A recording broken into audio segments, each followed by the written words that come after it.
this little, I forget what they're called, little wind puffy thing for my microphone. Isn't it cute? I hope it works. I'm in Florida. I didn't skip. I couldn't edit on the road. I got so tired of like,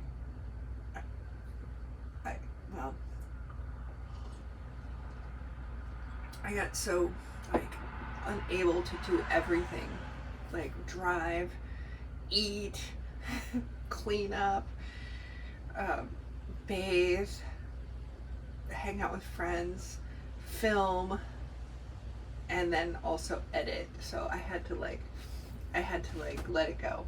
But it felt really weird to be out of sync in time. Then I was releasing some after I'd already left the place. I don't know, it felt really weird, especially because I know so many of you. And so now is now, and I'm going to edit my photos and my video now, but I'm going to just do it in real time and talk to you and look back on it retrospectively with you. Yay. Gosh, it's been kind of an eventful couple of days, having to make some decisions. And I'm making my decisions in a different way. So, we are all one whole creature, but we've divided ourselves in our minds into our mind and our body and our heart. And in reality, that's not true, but it's still active for me, where my mind feels one thing, maybe my heart feels another, maybe my body feels another thing. And I'm really working towards congruence on these things. And so part of this trip and part of the container of this trip has been about, in the moment, not scripting everything out, so that I have the opportunity to practice when my mind gets really busy, settling it down and seeing if I can connect with my body, my heart, and bring these into congruence with my decisions. And it's a little bit of a radical way of doing things.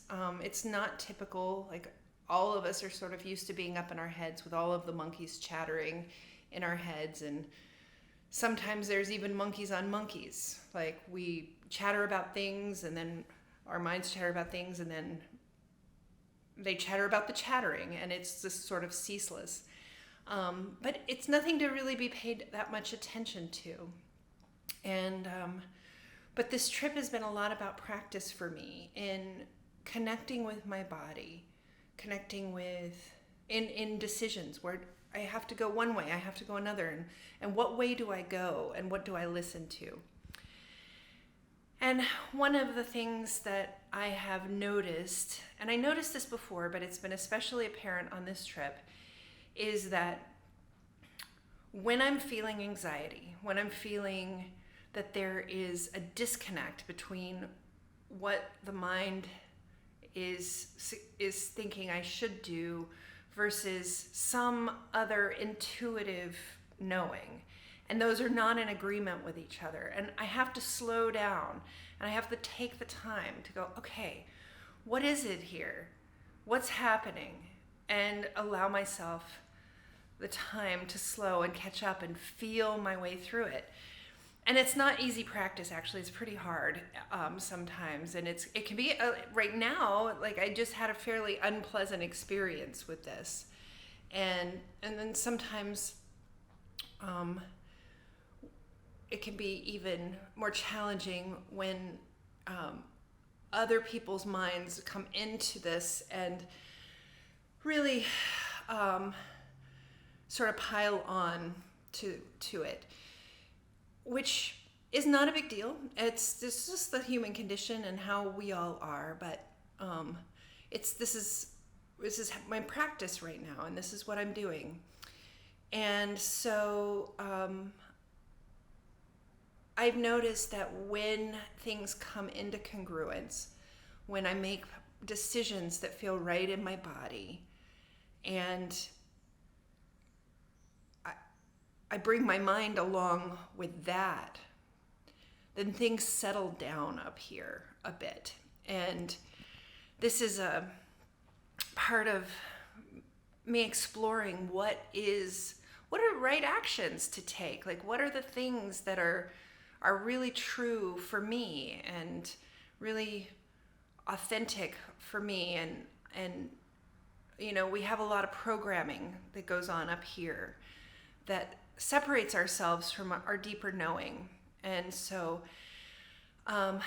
yesterday I left San Francisco, and I didn't know where I was going to go. Up until the moment I left, I did not know where I was going.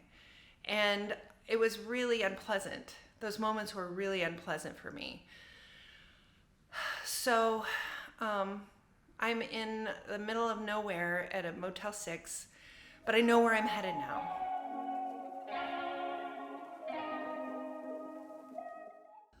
I'm pretty sure that what I'm doing is not allowed.